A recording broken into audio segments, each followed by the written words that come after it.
So we're now going to look at your personal equipment, what you're going to be wearing for your expedition. We're going to start off with waterproofs, because if it's bad weather, you're going to need something that's going to keep you dry. So starting with the top, something that's fully waterproof. It's funny, super dry just doesn't work. It's not super and it's not dry. What you need to make sure that all the seams are taped, otherwise it's going to leak on the seams. This one's a polyurethane jacket, very simple, does exactly what you need, but we need to know that it's going to work. We then move on to more technical, something that's going to be breathable, and the idea is that when you're wearing it, you're not going to get wet through sweat. You're also going to need a pair of trousers. Turning up without trousers isn't going to work. You're going to have them, and again, a pair that are going to fit. Can be cheap and cheerful ones, or something that's going to be a bit more comfortable and more breathable. So those are your waterproofs. So we're now going to move on to the top of your body, your head. Hopefully in the summer you're going to need some kind of protection from the sun. A full brimmed hat, really good for keeping you in the shade completely round, although a baseball cap works quite well. I'd also take on a woolly hat. Certainly if you're going to do things in the autumn, woolly hat is needed, because when you're fully insulated you lose a lot of heat to the top of your head. So that's hats.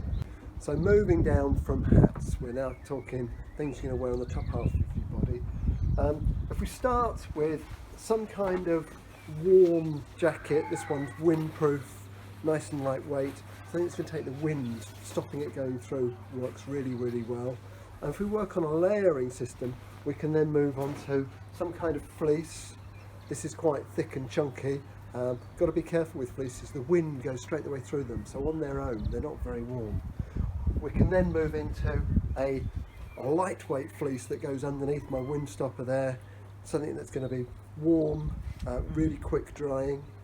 We then move down to a t-shirt. Now you may have noticed that all my products are man-made materials, so they're allowed to dry really quickly. This has the advantage of wicking your sweat away from you to keep you dry. What you don't want is something that's going to get soggy because you're sweating. If it's really hot and sunny, a long sleeve shirt works great as a way of keeping the sun off you, and if you're going where there's lots of bugs, this keeps the bugs out. Another good item for when it's cold is a puffer jacket. This one folds neatly away. Like all my kit, I want it to be lightweight. I can stuff it into my rucksack. There we are, nice and small. That's going to keep it until we get to the campsite in the evening. I want something nice and warm to wear. That's the top. So we're now going to look at our bottom half, what we're going to wear below the waist. Starting with underwear, quick drying stuff that if you do need to wash it, it's going to dry overnight. You can cope with 3 pairs of pants forever, as in you wear a pair, you wash a pair, have a pair drying, so you don't need to take loads and loads on your expedition. So fast drying kit works really well. Hopefully it's sunny, we're taking a pair of shorts with us. Again, things that are man-made that are going to dry really quickly, so if you do get wet, they work, they can dry. If you go to New Zealand, you'll see the locals wearing shorts all the time, and if it's raining they'll wear them, because they'll wear a waterproof jacket and don't worry about their legs getting wet. So shorts work really, really well. I'd also take a long pair of trousers, just if it's really sunny, to protect your legs from getting sunburnt, and also when you get to the campsite and the temperature starts to drop, put those on, keep you a bit warm.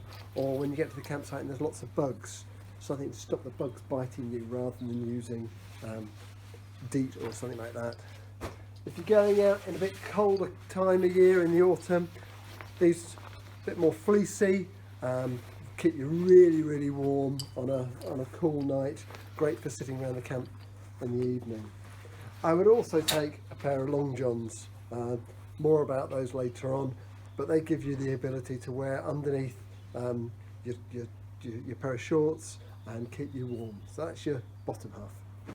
Right, footwear, really important to have something that you can do that long distances of walking that's going to be comfy and not cause you any pain. We'll look at the shoes in a minute. So from a really simple lightweight boot, it's important that they're waterproof. What I like is something that's got a bit of solidness on the sole so it doesn't damage your foot. Walking around the lanes of Berkshire and Hampshire you'll be okay in these, but in the mountains you might end up with a bit of a bruised foot. We're then moving on to a Gore-Tex synthetic boot. This one's got a metal plate running through to here and allows the toe to flex. Really, really comfy boots.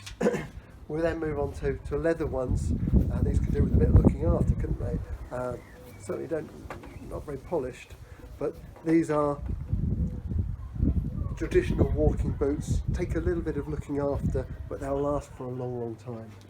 We'll then move on to something that you might want to borrow from your parents. Don't. These are full shank mountaineering boots. They don't flex at all. They're designed to take crampons on for climbing big, serious mountains. For what you're doing, totally overkill. Shoes are a compromise, but things that are sturdy rather than just trendy trainers. These ones are waterproof, so I could wear them out in most weather. The only time they don't work is when it's raining. You put waterproof trousers on, they get filled up with water. But for the bronze expedition, maybe okay. But the important thing is that you've used them and you've walked around and you know they're not going to cause any problems. So bedtimes. We talked about sleeping bags and what you need to do to get ready for bed. The temptation is, if it's cold, is to put loads and loads and loads, put all your clothes on and get into your sleeping bag. What happens then is that you never get the chance to warm up your sleeping bag. So you're better off taking some clothes off, which seems a bit strange, but if you get off and into your long johns and your thermals, that's going to keep you much, much warmer. What you can do is stuff some things down the bottom of your sleeping bag, like your down jacket if you've got it, to keep your feet warm. And if it's really cold, put your clothes that you're going to get dressed into in the morning in your bag, and they keep warm, so when you get dressed you're not putting cold clothes on.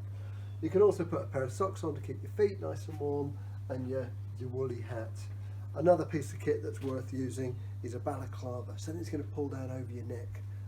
Sleep in that, you're going to be toasty warm and have a really good night's sleep. So in summary, think about what you're going to need. You're definitely going to need waterproofs, top and bottom. You're going to need sturdy footwear that's going to cope with it. You're going to need clothes that you're wearing that you know are going to work. A nice, trendy, thick fleece doesn't work. If it gets wet, it gets really heavy and it doesn't keep you warm. Look at your kit. How much do you need? As I said, my spare kit will be a set of long johns, a woolly hat, and a spare pair of gloves, and that's the minimum that I can get away with. But do I need anything more? If I'm going out for a long one, I'm not going to take a spare jumper. A complete change of clothing isn't including trousers and everything. And think about how much you need. How long are you going to be out for? And try and go to the right amount of weight. When you get back from your expedition, you can lay out the kit on the table and see what you've used and what you haven't used, and then change it accordingly.